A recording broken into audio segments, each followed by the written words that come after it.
সেহরিতেই 10টা খাবার খেলে শরীর থাকবে স্ট্রং, সারাদিন থাকবে এনার্জি। বাদামে আছে হেলদি ফ্যাট, ওটস দিচ্ছে স্টেডি এনার্জি।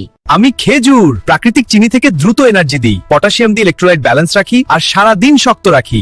আমি কলা, কার্বোহাইড্রেট আর পটাশিয়াম দিয়ে মাংসপেশি দুর্বলতা কমাই, দীর্ঘস্থায়ী এনার্জি দিই। আমি ডিম, উচ্চ প্রোটিন দিয়ে পেট ভরা রাখি, শক্তি ধরে রাখি, সারাদিন এনার্জি দিই। আমি ওটস, ধীরে হজম হয়ে ধীরে এনার্জি ছাড়ি, ব্লাড সুগার স্থিতিশীল রাখি, সারাদিন ফ্রেশ রাখি। আমি দুধ, প্রোটিন আর ক্যালসিয়াম দিয়ে শক্তি দিই, হাইড্রেশন রাখি, সারাদিন সতেজ রাখি। আমি দই, প্রোবায়োটিক দিয়ে হজম ভালো রাখি, শরীর হালকা রাখি, দীর্ঘক্ষণ স্বস্তি দিই।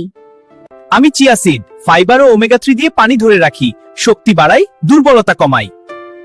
আমি বাদাম, স্বাস্থ্যকর ফ্যাট আর প্রোটিন দিয়ে লং লাস্টিং শক্তি দিই, ক্লান্তি দূরে রাখি। আমি ডাবের পানি, প্রাকৃতিক ইলেকট্রোলাইট দিয়ে শরীর সতেজ রাখি, ডিহাইড্রেশন রোধ করি। আমি তরমুজ, উচ্চ পানি দিয়ে শরীর হাইড্রেটেড রাখি, ডিহাইড্রেশন কমাই, সারাদিন ফ্রেশ রাখি।